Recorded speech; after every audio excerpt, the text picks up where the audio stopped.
Good morning! Nandito po tayo sa Manila Bay. Good morning Manila. Good morning Philippines. Bibigay tayo ng update dito sa ating mumunting channel kung ano po yung mga kaganapan ngayon dito sa may Manila Bay, guys. Morning, good morning, good morning, good morning po sa inyong lahat. Nandito na naman po tayo ang bibigay ng update sa ating mumunting channel. Witness po natin, nandito mga guys, yung mga taga DPS. Yan, naglilinis ng mga munting basura na napapadpad sa may buhanginan. So yan, pakadali ng linisin dahil flat na po ang mga buhangin na kulay brown. Dito tututok tayo sa ating mga equipment. I-witness natin kung paano sila magtrabaho, guys, ngayong umaga na to.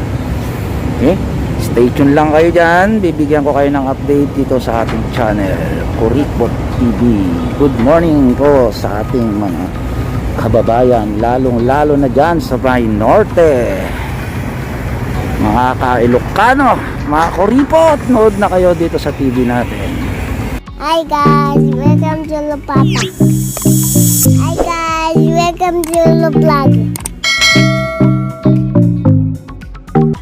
Yan, tuloy tayo guys. Yan, magbibigay tayo ng update dito. Manonood tayo dito.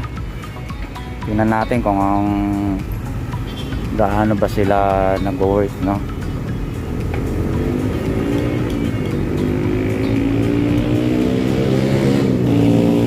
Ito yung backbone na nilagyan nila ng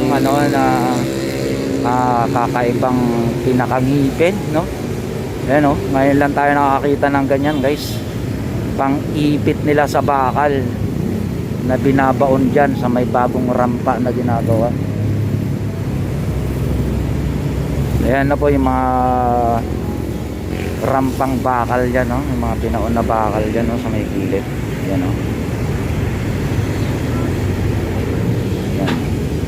Para kahit hampasin ng alon, hindi natatanga yung buhangin. Kahit daganan ng mabigat na heavy equipment, hindi naglulusin yung buhangin. So yan, nakakagalaw yung mga equipment na malalaki kagaya ng mga yan nandyan sa harapan natin. Yan, dalawang backhoe.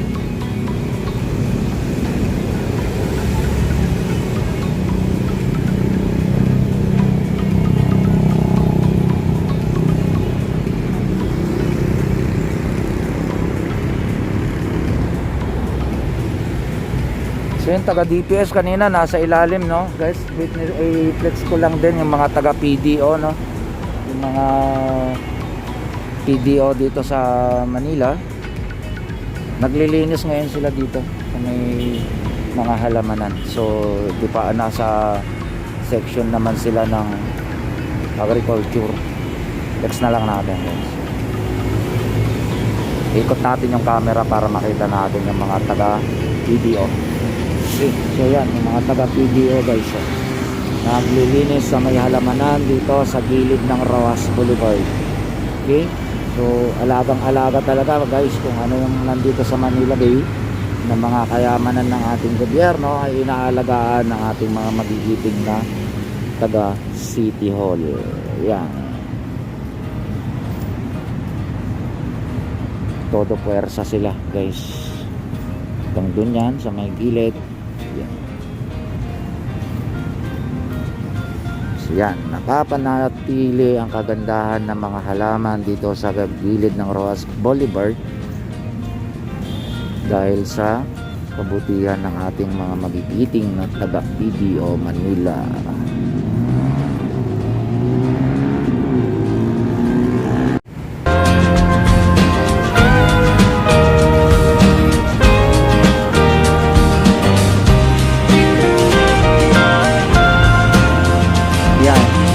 Yan, mga brown sand.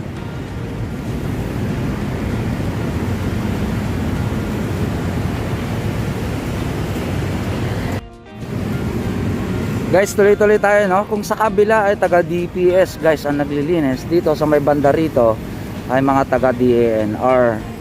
So etong lugar na kinatatayuan natin dito sa may phase 2, mapapansin natin dito sa dulo ng ating camera, dito yung pinupunteriya at nakaharap ng ating camera, ay yan po yung sa may phase 1 sa may Dolomite Sand. Okay, so dito sa may bandang papunta ng US Embassy guys. Yan. Okay, yan, mga taga DNR, mga magigiting na taga DNR guys ang naka-assign naman dito sa banda rito. So hindi naman po lingid sa ating nakikita no, sa ating video, may mga basura talaga na napapadpad dito sa mga buhanginan. Ang kagandahan lang niyan guys, yung sinasabi ko kanina pa, na mas maganda na ngayon ang maglinis sa Manila Bay dahil dito sa mga itinambak ng basura ay nabuhangin, sorry. So nagpapagaan sa mga trabaho ng mga magigiting nating mga kababayan na na-assign dito sa mga kanilang mga departamento, DNR, PDO, tsaka DPS ng Maynila. So napakadali na lang po yung access nila na linisin ang gilid ng Manila Bay. Kung naalala natin yung kasaysayan nito, Manila Bay, pagkatapos ng bagyo o kaya ng mga alon-alon dito, punong-puno po yan ng basura guys. Halo-halo mga basura, botelya, kahoy, styro, diaper, plastic, yan, halo-halo yan dyan guys. Pero ngayon ang makikita mo ay buhanginan. Yun doon sa may Dolomite Sand yun guys, dati truck ng basura ang hinahakot dyan. Diba, mapansin natin nung nag-trending ang Manila Bay dahil sa basura. May mga water lily pa na nakalagay dyan. So punong-puno yan dati guys. Ngayon papansin natin no, napakaganda ng pagmasdan ng Manila Bay.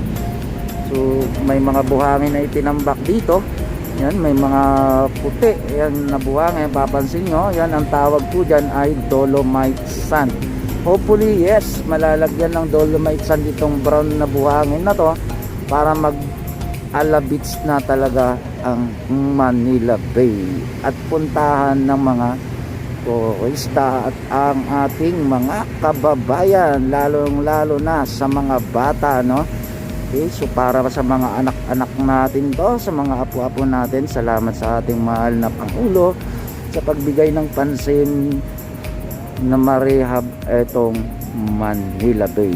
Salamat sa iyo Tatay Digong. Ikaw lang talaga ang malakas na presidente.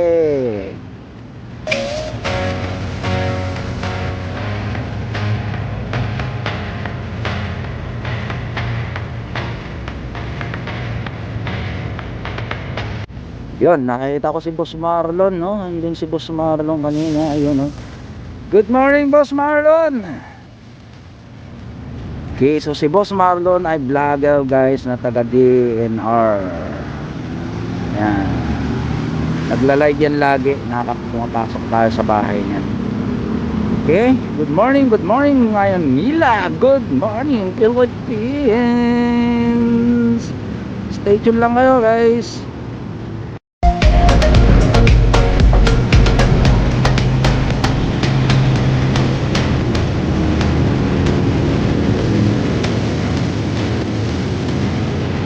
Yan guys, no? dito pa rin tayo, tuloy-tuloy lang tayo guys. Kung nakikita natin yung isang bako doon, gumagalaw na siya. Yan guys, so zoom in natin. Okay, so bawal tayo sa may seawall, kaya silipin na lang natin dito sa mga bako. Maganda na yun, nagawang rapahan dyan.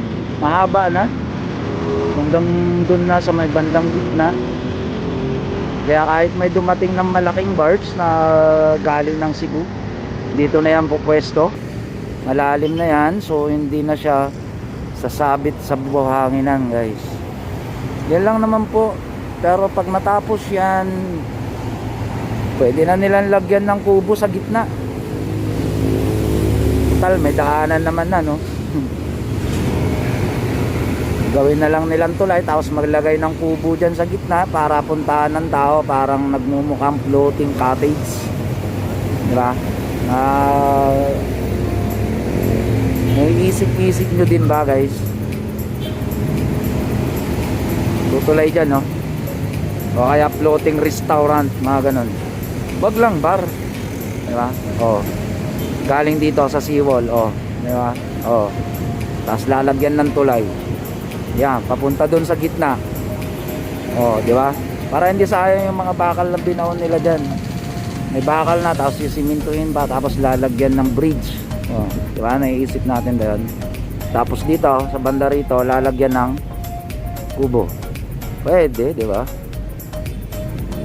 Oh, then sarap ng mamasyal. Oh, tapos may ilaw-ilaw yung kubo na ilalagay diyan. Kaya yung mga mga bangka na malalaki na sira na talaga na hindi na nagagamit, ilagay nila diyan. Tapos parang tourist spot ang gagawin natin. Diba, pasyalan ng mga bata. Pwede, yung mga bata na hindi pa nakakasakay ng barko. Pwede, di ba? Oh, papagandahin nila yung barko, di ba? Ilagay nila diyan sa gilid, sa gitna. Oh, di ba? Ako nga, hindi pa ako nakakakit ng barko eh. Kayo guys, gusto nyo? Gusto nyo ba yun? Di ba? Pwede, di ba? Pwede. Total meron ng daanan dyan eh. Nasa malayo na eh. O, tapos tsaka nilalagyan ng barko dyan na malaking barko. Tapos papasukin, di ba? Gawing tawag na ito sa school. Ay, makita natin kagaya ko na hindi pa nakakasakay ng barko. Makita natin yung mga cabin yung mga ganyan loob ng barko.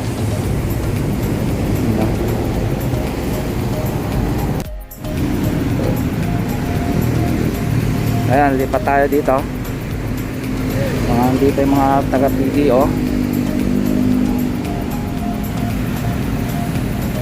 Bantayan natin itong bako dito. Tingnan natin kung paano siya gumawa.